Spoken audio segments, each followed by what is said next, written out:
Hello বন্ধুরা, তো আজকে বেরিয়ে পড়েছি চিল্কা হ্রদের উদ্দেশ্যে। তো দেখো, চিল্কা হ্রদ প্রায় চলে এসেছি আমরা। তো এবার আমরা চিল্কা হ্রদে নেমে এবার আমরা যাচ্ছি মোহনার দিকে। তো চলো তার আগে একটু ডাব খেয়ে নেওয়া যাক। তো একটু আমরা ডাব খেয়ে নিলাম সবাই মিলে।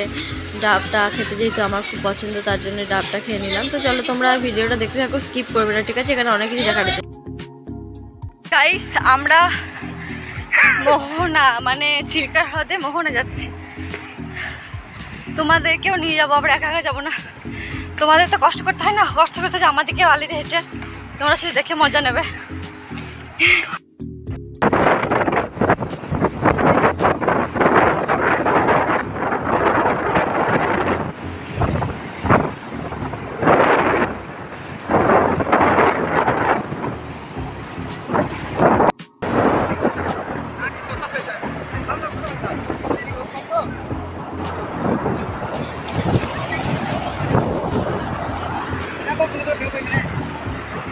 আমার মন বসে না শহরে।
জলে কাটিয়ে দিলাম। এবার চলে এসেছি, পৌঁছে গেছি